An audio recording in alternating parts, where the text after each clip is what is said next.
I recently saw an exhibition at the Blanton Museum of Art in Austin. It was an exhibition for the art of Arshile Gorky and Isamu Noguchi. I want to take a few minutes to talk about it and also talk a little more in depth about the artists. Noguchi and Gorky met in New York in the late 1920s. They became friends through a shared love of art and a shared feeling of otherness that was a result of their mixed nationalities, with Noguchi being Japanese American and Gorky being an Armenian immigrant. Their work was first exhibited together in the 1940s and has continued to be exhibited together due to their friendship and similar styles and contributions to the world of abstract art. Noguchi's sculptures were often designed with more than just the sculpture in mind. His goal was not to make them the center of attention, but instead to elevate and strike a harmonious balance with the spaces that they occupied. And when we enter the space, we become a part of that harmony. But Noguchi wasn't just a sculptor. He was a gardener, an architect, a draftsman, a furniture designer, a stage designer. Sometimes he sculpted in fine Italian marble. Sometimes he used cardboard and human bones. No material was superior to any other for him, and he never lost the tremendous appreciation he had for his materials. He prioritized their natural beauty instead of sculpting it away.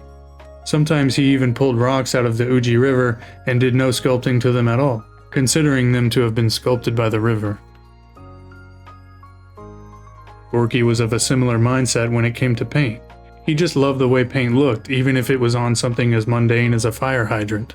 You can see it in his loose brushstrokes and large areas of color and relationships between colors. He let the raw beauty of paint be seen. He used many methods throughout his career, like thin calligraphy line work, hundreds of diluted layers of oils, smudging and wiping with towels. His compositions could range from simple to extremely complex, but no matter how he chose to make a piece, one thing was very clear. He was a master of his craft. His use of color was once described by a critic as being pulsating clusters that carry emotive charges to the farthest reaches of surface and depth. Gorky's life was marked by many personal tragedies, but he was able to transform that tragedy into the beautiful, emotional depth that defined his work. Noguchi and Gorky believe something that I agree with entirely, and that's that art is for everyone.